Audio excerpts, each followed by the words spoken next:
Hello friends, कैसे आप सब लोग। तो एक बार आपका फिर से स्वागत है हमारे चैनल धनुषा ट्री में। मैं हूं जितेंद्र कुमार मिश्रा।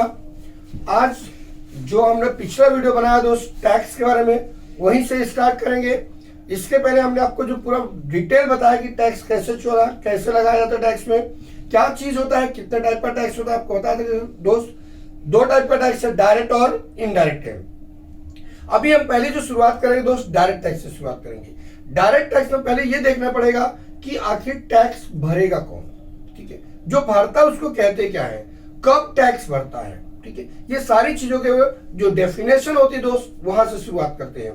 ठीक है, तो ऐसी बहुत सारी चीजें हैं जिसका डेफिनेशन अपने को सीखना पड़ेगा। चलो देखते हैं दोस्त। देखो, अब यहां पे दो चीज का डेफिनेशन आता है दोस्त। एक होता है इंक्लूसिव आता है, इंक्लूसिव, और एक होता है एक्सक्लूसिव। ये दो टाइप के डेफिनेशन दोस्त। इन दोनों का मीनिंग क्या होगा आपके लिए, देखिए सिंपल सी बात कह रहा है दोस्त। ये क्या बोल रहा है, ये इंक्लूसिव बोल रहा है, मतलब क्या होगा, कोई चीज इंक्लूडेड होगा। ठीक है, इंक्लूड होना मतलब कोई चीज एक्स्ट्रा डालना होता है। ठीक है, एक्सक्लूसिव मतलब क्या होता है, जैसा दिया है वैसे ही लिखा जाएगा वो। ठीक है, जैसा दिया है वो वैसे ही लिखा जाएगा। जैसे देखिए अभी आपको बता रहा है कि और लिखा है exclusive definition means what, an exclusive definition in case that the meaning of the term is exactly defined in the law. Means what, it is always as per law, as per law. यानी जो चीज जैसा लिखा है वैसे ही लिखा है, उसको हम लोग क्या बोलेंगे, एक्सक्लूसिव डेफिनेशन बोलेंगे। इंक्लूसिव डेफिनेशन किसको बोलेंगे, जब यहां पे कोई एनीथिंग एक्स्ट्रा, एनी एक्स्ट्रा। ठीक है, अगर यहां पे कोई एक्स्ट्रा चीज ऐड हुआ तो उसको हम लोग क्या बोलेंगे, इंक्लूड कर दिया। ठीक है, यानी जो एग्जैक्टली वर्ड है उसके अलावा भी अगर आपको वर्ड ऐड हुआ तो क्या होगा, इंक्लूसिव हो जाएगा। और अगर जैसे के जैसे डिफाइन किया उसको क्या बोलते हैं हम लोग, एक्सक्लूसिव बोलते हैं। ठीक है दोस्त, ये दो चीजों का आपको ध्यान रखना है। चलिए अब देखते हैं इसमें क्या रहता है। तो समझा है दोनों का। अगर आपको कहता है इंक्लूसिव डेफिनेशन है, तो इंक्लूसिव डेफिनेशन मींस अगर आपको कुछ एक्स्ट्रा या बढ़ा चढ़ा के लिखा गया तो उसको हम लोग बोलेंगे इंक्लूसिव डेफिनेशन है। अगर कहेंगे एक्सक्लूसिव डेफिनेशन तो उसको क्या कहेंगे कि यार ये एज पर लॉ, यानी जैसे लॉ में लिखा है, जिन शब्दों में लिखा है उसी को लिख दिया गया तो वो एक्सक्लूसिव डेफिनेशन हो जाएगा। ठीक है, अब देखिए सबसे पहले अगर हम देखें डेफिनेशन में दोस्त तो क्या होगा, अगर हम कहते हैं असेसमेंट, असेसमेंट। ठीक है, अब असेसमेंट क्या होगा, असेसमेंट होता है आपके पास, फिर असेसमेंट ईयर भी होता है, असेसमेंट ईयर, असेसमेंट ईयर। ठीक है, असेसमेंट ईयर।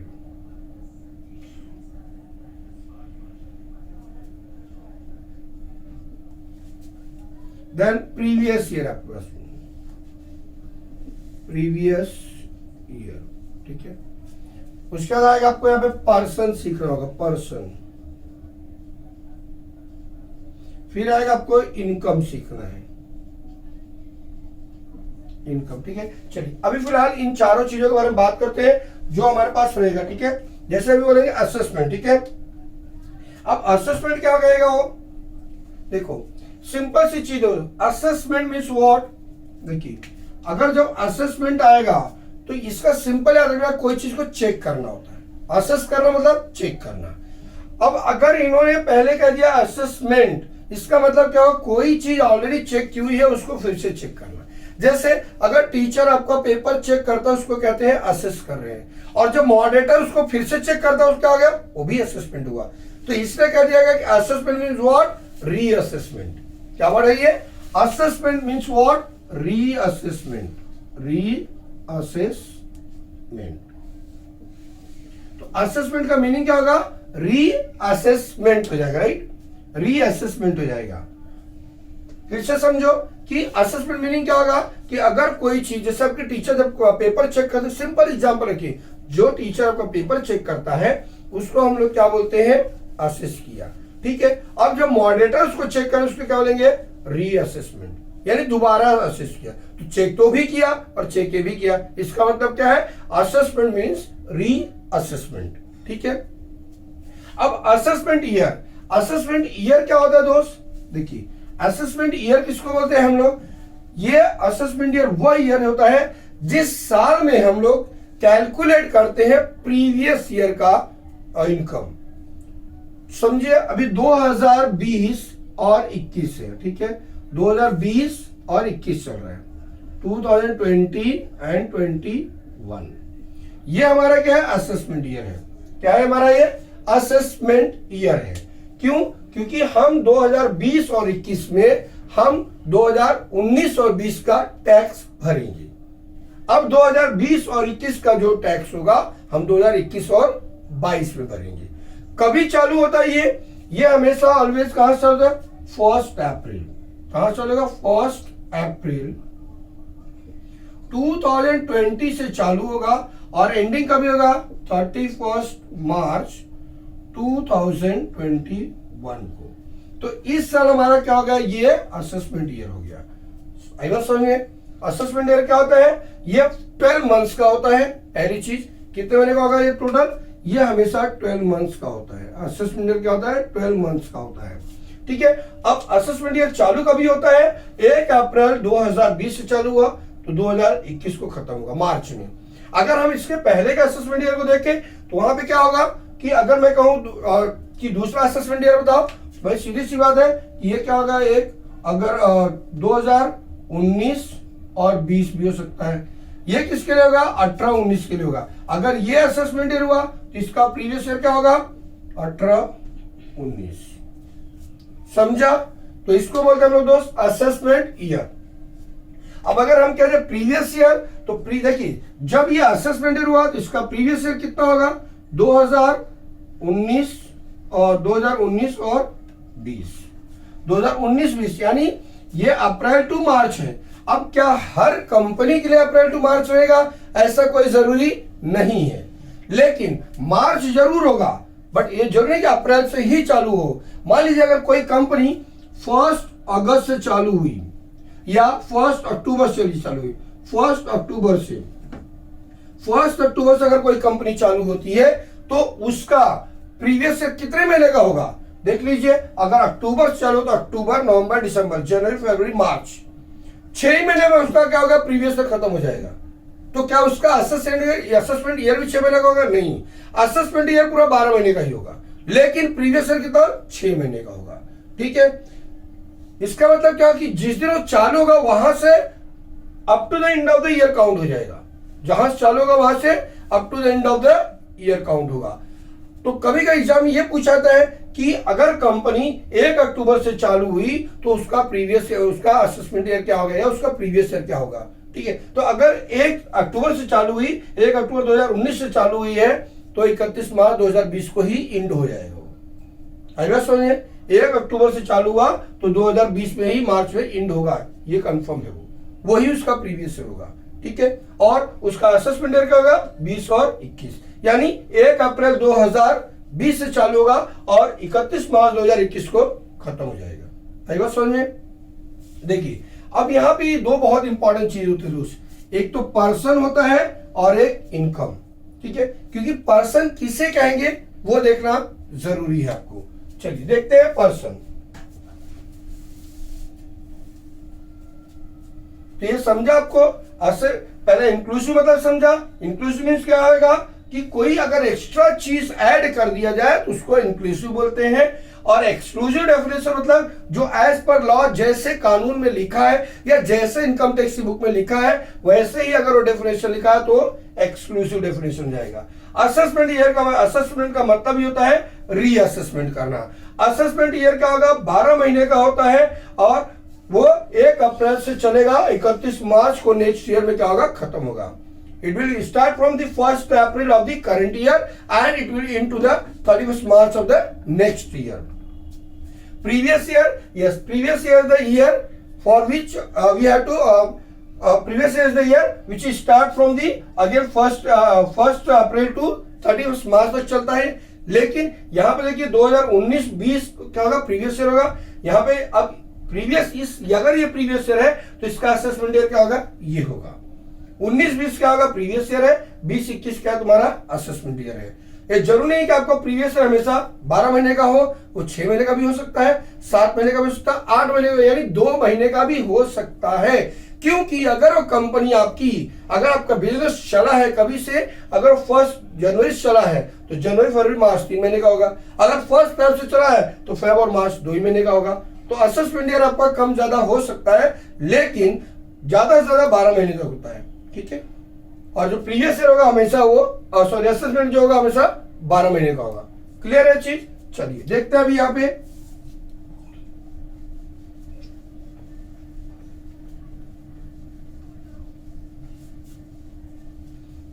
अभी हम पर्सन के बारे में देखें, ठीक है। तो असेसमेंट ईयर समझा दोस्त, assessment year is the year in which we are calculating the income for the previous year. Previous year is the year in which for which we are calculating the income for the previous assessment year. तो simple चीजों में आपको रखना है। चलिए देखिए अभी हम लोग क्या होते हैं, इनकम, सॉरी पहले पर्सन। अब पर्सन कौन होगा दोस्त, देखिए जो पर्सन होता है यहाँ income tax point of view से आपको दिखाना पड़ेगा, बहुत सारा चीजें सीखना पड़ेगा कि उसके अंदर क्या चीज होती है। लेकिन जो बेसिकली चीज है पर्सन के लिए, तो पर्सन कैसे डिफाइन करेंगे आप, देखिए आपने ये अकाउंट्स में भी देखा है कि पर्सन कैसे डिफाइन होता है, ठीक है। अकाउंट्स में देखा है person actually accounting point of कितने टाइप के होते हैं, एक हमारा होता है इंडिविजुअल, ठीक है, इंडिविजुअल। दूसरा क्या होगा हमारा आर्टिफिशियल, ये 2 टाइप के पर्सन है, ठीक है। अब आर्टिफिशियल के अंदर ही, ठीक है, आर्टिफिशियल के अंदर क्या होता है, जो artificial person they are created by law,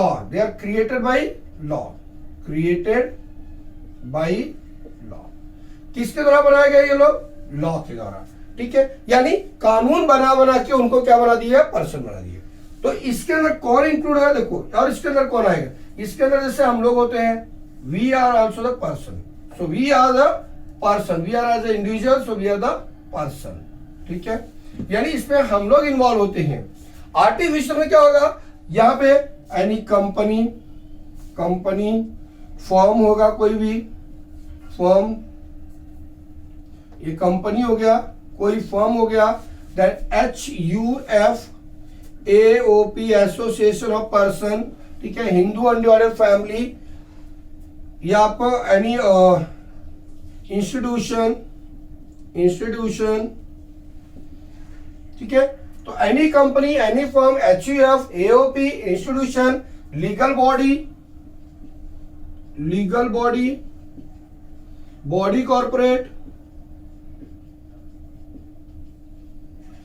ये सारे चीज क्या होते हैं आपके आर्टिफिशियल पर्सन होते हैं। अब कंपनी के बारे में तो आप अच्छी तरह जानते हैं कंपनी क्या होती है। अगर पार्टनरशिप हम हिंदू अनडिवाइडेड फैमिली आपको पता है, एसोसिएशन ऑफ पर्सन था, अगर कोई ग्रुप्स रजिस्टर होते हैं, जैसे आपके सायन ग्रुप्स हो गया, या अगर हम कहें भाई जो आपके संस्थाएं बनती हैं, जिससे आपके एनजीओ सब होते हैं, तो वो भी ग्रुप द्वारा बनाते हैं, तो उसको हम बोलते हैं एसोसिएशन ऑफ पर्सन। इंस्टीट्यूशन मतलब हो गया जैसे आपका स्कूल कॉलेज हो गया, ये सारे आपका क्या होता है, इंस्टीट्यूशन से आते हैं। लीगल बॉडी में जो कानूनी तौर से बनाए गए हैं, अंदर बॉडी कॉर्पोरेट होता है, ये भी आपका क्या होता है, पर्सन में आता है। तो इतनी सारी चीजें जो होती है आपकी क्या होती है, आर्टिफिशियल पर्सन थे। So there is how many 2 types of person basically, but out of that one is the artificial. In artificial there is a lot of a game, right. So these are the artificial person and individual person. तो इसको हम लोग होते हैं person 2 type के होते हैं, ठीक है। कौन कौन से होते हैं यहाँ पे, individual and artificial. Artificial again defined is what, company, any firm, HUF, AOP, institution, legal body corporate, ठीक है। So these are the artificial person. चलिए अब हम देखते हैं दोस्त इनकम क्या होता है।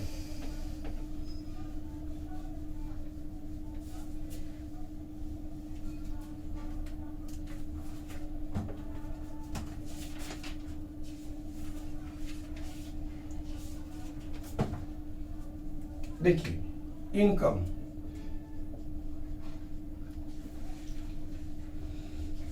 अब इनकम क्या होगा, ऐसा कोई भी चीज जिससे क्या हो सके आपको कमाई हो। सिंपल सा, इनकम मतलब कमाई होती है दोस्त। अब उसके अंदर जिस वे से कमाते हो, चाहे आपको क्या हो, लीगल इनकम हो, लीगल काउंट हो, यहाँ पे लीगल हो, चाहे आपको इलीगल हो, इलीगल रहा तो भी चलेगा और लीगल है तो भी चलेगा, ठीक है। कोई भी टाइप का इनकम हो दोस्त, लीगल हो या इलीगल हो, तो दोनों ही इनकम यहाँ पे काउंट होते हैं, ठीक है। दो टाइप के इनकम हो गए, लीगल और इलीगल। अब ये इनके अंदर भी आपको और भी बहुत सारे टाइप्स आएंगी, यानी सीधी सी बात, चाहे जैसे भी आप पैसा कमाते हो। फॉर एग्जाम्पल, अगर आपने क्या की सैलरी कमाई तो सैलरी आपका एक सोर्स हो गया इनकम, ठीक है। अगर आप लॉटरी टिकट खरीदते हो तो उससे भी जो पैसा आएगा तो उसको क्या ले, income from other sources, income from other source, यानी जो कि लॉटरी से क्या होता है आपका अदर सोर्स। अगर मान लिया कैमल रेस हो रहा है, हॉर्स रेस हो रहा है, ठीक है, या आपने कहीं गैम्बलिंग के थ्रू पैसा कमाया है, तो सारी चीज इनकम फ्रॉम अदर सोर्सेस में आ जाती है, ठीक है। हॉर्स रेस हो, कैमल रेस हो गया, तो सारी चीज क्या होगी आपको इसके अंदर इनकम फ्रॉम अदर से। लॉटरी टिकट लगाया आपने तो उससे कमाया पैसा, सैलरी हो गया अगर आप कहीं जॉब करते हो उसके through. Then income from business, income from business, ठीक है। Then income from profession, income from profession. Profession means क्या होता है दोस्त, जैसे डॉक्टर होते हैं, लॉयर होते हैं, चार्टर्ड अकाउंट होते हैं, आर्किटेक्चर होते हैं। देन आपका इंश्योरेंस एडवाइजर भी आज के डेट में प्रोफेशनल अकाउंट होते हैं। तो प्रोफेशन और बिजनेस में बहुत डिफरेंट है दोस्त, क्योंकि जो प्रोफेशनल रहता है इनके अंदर क्या बनाते हैं, यहाँ पे हम लोग इनकम एक्सपेंडिचर बनाते हैं, और जो बिजनेस होता है यहाँ पे हम लोग प्रॉफिट एंड लॉस बनाते हैं, ठीक है। बिजनेस के लिए कोई ऐसा पर्टिकुलर क्वालिफिकेशन की जरूरत नहीं है, कोई बंदा अपना बिजनेस स्टार्ट कर सकता है। लेकिन अगर प्रोफेशनल में आगे अगर उसको प्रोफेशनली काउंट करेंगे तो 2 से 3 चीज आप याद रखना, they have a particular institute, they have a particular qualification, they have a particular fees, right, then they have a particular registration number and they must be practicing privately, they must be practicing privately. For example, any doctor, any lawyer and insurance advisor, architecture, chartered accountant, these are person called as a professional, right? अब उसके बाद हमारे पास में क्या आएगा, income from house property, income from house property, then income from capital gain, income from capital gain, right? अब capital gain में 2 हो जाते हैं दोस्त, हमको क्या आएगा, शॉर्ट टर्म आएगा, शॉर्ट टर्म, लॉन्ग टर्म आएगा। चाहे शॉर्ट टर्म कैपिटल गेन हो चाहे लॉन्ग टर्म कैपिटल गेन हो, तो वो आ जाएगा हमारे पास में। अब अगर हमारा क्या होगा, रिफंड, अगर आपको समझ लीजिए कि आप इनकम टैक्स रिफंड किए, इनकम टैक्स रिफंड हुआ तो इनकम टैक्स रिफंड भी आएगा आपको यहाँ पे, income tax refund, custom duty refund हुआ, कस्टम ड्यूटी, ठीक है। ऐसे दोस्त बहुत सारे जितने भी आपको इनकम आते हैं, ठीक है, या कोई बेनिफिट अगर आपको मिलता है, जैसे अगर आप सैलरी इंप्लॉयड हो तो आपके बहुत सारे इनकम आते हैं, जैसे आपको ट्रेवलिंग अलाउंस मिल गया, ट्रेवलिंग अलाउंस, ट्रेवलिंग अलाउंस हो गया, ठीक है। आपको पर्क्यूसाइड्स मिल गया। अब पर्क्यूसाइड्स में क्या होता है दोस्त, पर्क्यूसाइड्स में क्या होता है कि अगर मान लीजिए कहीं भी आपको कंपनी ट्रांसफर कर देती है, आप वहां जाते समय क्या बोलोगे, सर हम वहां रहेंगे कहाँ, कंपनी बोलती है हमारा खुद का रूम है उसमें रहिए, यानी आपको रूम का फ्री मिल गया, ठीक है, जिसको फ्री एकोमोडेशन मिल जाना। अब वहां बोलोगे सर वहां पे हमको गैस, वाटर, इलेक्ट्रिसिटी, फिर हमारा खाना कौन बनाएगा, नहीं नहीं, कंपनी बोलती है भाई हम सब देंगे, आपका गैस, वाटर, इलेक्ट्रिसिटी, ये जितनी चीजें पेड करता है कंपनी, that will come under the what, perquisites, ठीक है। देन अगर आपको कोई मेडिकल अलाउंस मिल गया, और समझो आपको मेडिकल अलाउंस मिल गया, मेडिकल अलाउंस, ये जितनी चीजें है दोस्त ये सब आती है अलाउंस,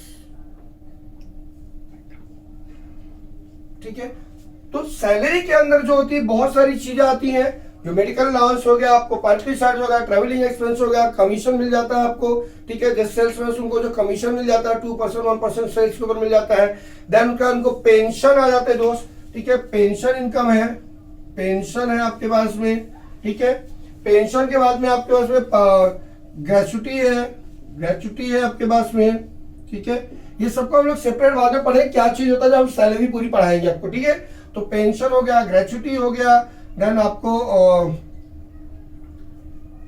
पेंशन हो गया, ग्रेचुटी हो गया, देन आपको कोई अवार्ड हो गया, अवार्ड अगर आपने कोई रिसीव किया है तो अवार्ड भी इसके अंदर काउंट होगा, ठीक है। जैसे आप क्रिकेट खेलते हैं या कहीं पे अगर आपको कंपनी ने आपको कोई अवार्ड दिया है या कोई गवर्नमेंट ने अवार्ड दिया, अवार्ड तो दिया, आपको इनकम तो हुआ ना, उसमें टैक्स लगेगा नहीं लगेगा ये बात अलग है, बट इनकम हो रही है वो बहुत इंपॉर्टेंट है, ठीक है। यानी जिस चीज से भी आपको इनकम होगा, किसी भी हालत में जो भी पैसा आप कमाते हो, चाहे लीगली कमाते हो चाहे वो आप इलीगली कमाते हो, दोनों इनकम यहाँ पे काउंट होगा, ठीक है। ऐसा अगर गिनने जाएंगे दोस्तों, यहाँ पे काफी ज्यादा इनकम है, कहीं से एडवांस मनी मिल गया, एडवांस सैलरी मिल गया, एडवांस अगेंस्ट सैलरी मिल गया, ठीक है। बहुत सारी है इसके अंदर, तो अभी अगर लिखूंगा दोस्तों पूरा बोर्ड भर जाएगा उसके अंदर, ठीक है। काफी ज्यादा आपको इसके अंदर इनकम से है। अब अगर आपको कहीं सब्सिडाइज मिल जाता, सब्सिडीज मिल जाता तो भी तो आपको इनकम होगा, कहीं छूट मिल गई तो भी इनकम होगा, कहीं डिस्काउंट मिल गया तो भी आपको इनकम हो गया, हाउस रेंट से अगर इंटरेस्ट रिसीव हो गया, रेंट रिसीव हुआ तो भी मिल जाएगा, अगर आपने कहीं पैसा इन्वेस्ट किया है तो उससे जो आपको इन्वेस्टमेंट का जो इंटरेस्ट आएगा वो भी इनकम में इंक्लूड हो जाएगा, ठीक है। भले वो अदर सोर्सेस है बट इंटरेस्ट हो गया। अगर आप समझो आप किसी का घर भाड़े पे लेते हो और वो घर दूसरे को भाड़े पे दे दीजिए, मान लीजिए अगर घर आपने भाड़े पे लिया 10,000 रुपए में और आपने दूसरे को दे दिया कितना 12,000 में, तो 2,000 रुपए आपको बेनिफिट हुआ, that is called as what, that is also like as income. तो उसको कौन सा इनकम बोलते हैं, सबलेटेड हाउस प्रॉपर्टी इनकम बोलते हैं। कौन सा बोलते हैं उसको, सबलेटेड हाउस प्रॉपर्टी इनकम। तो इस वजह से दोस्त काफी सारा इनकम आपको सीखने को मिलेगा, ठीक है। तो इसलिए इनकम के अंदर बहुत सारे, तो पहले दो चीजें, चाहे वो इनकम लीगल हो चाहे इलीगल हो, अब उसके अंदर जो भी होता है गैम्बलिंग ये सब जाता है दोस्त, इलीगल इनकम होता है, ठीक है। जो हम लोग दूसरे चीट करके कमाते हैं वो भी इलीगल इनकम होता है। तो सारी चीजें आ जाती है यहाँ पे। अब वो टैक्सेबल होगा नहीं होगा that is the different matter, but income है वो बहुत इंपॉर्टेंट है।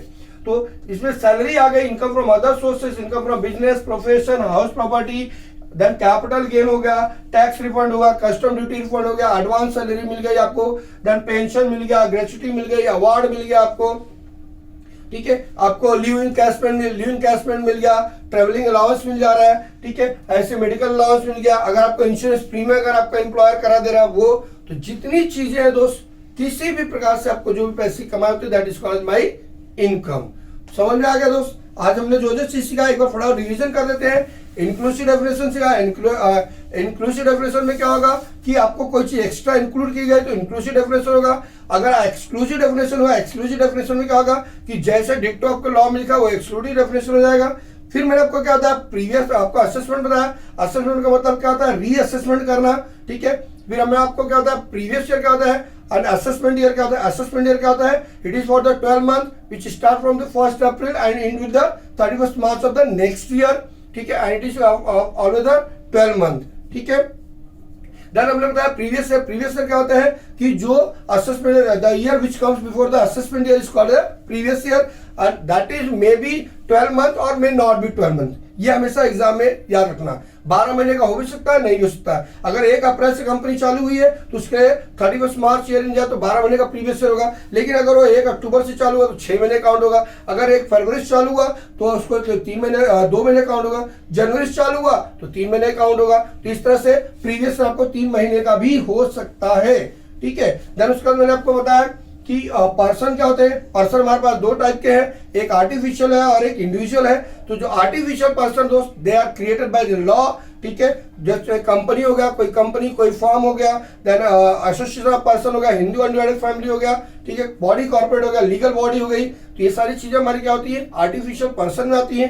देन मैंने आपको क्या बताया इनकम बताया। इनकम में आपको क्या होता है 2 टाइप का इनकम है, लीगल और इलीगल इनकम होते हैं। अब उसके अंदर जो भी आपके चाहे जिस वजह से आपने पैसा कमाया हो वो सारी चीज यहाँ पे इंक्लूड होती है। जैसे salary, house property, income from salary, income from house property, income from other sources, capital gain हो गया, देन आपको ग्रेचुटी हो गया, पेंशन हो गया, मेडिकल अलाउंस, रेंट अलाउंस, ठीक है, हाउस रेंट अलाउंस मिल गया, समझे। इस तरह से जो भी आएगा आपको इंश्योरेंस प्रीमियम, अगर आपको लाइफ इंश्योरेंस प्रीमियम मिल गया, ये सारी जो चीजें होती है दोस्त आपको वो सब क्या होंगे आपके पास में इनकम होगी। तो आई थिंक आज जो मैंने आपको सेशन में सिखाया दोस्तों काफी अच्छे से आपको क्लियर हो गया होगा। अगर आपको वीडियो अच्छा लगता है और हेल्पफुल होगा दोस्त तो प्लीज इसे लाइक कीजिए, शेयर कीजिए ताकि आपके और दोस्तों को सीखने को मिले। और अगर आपको कोई और जानकारी चाहिए तो प्लीज आप कमेंट बॉक्स में डाल सकते हैं। Thank you so much for watching the no Sentry.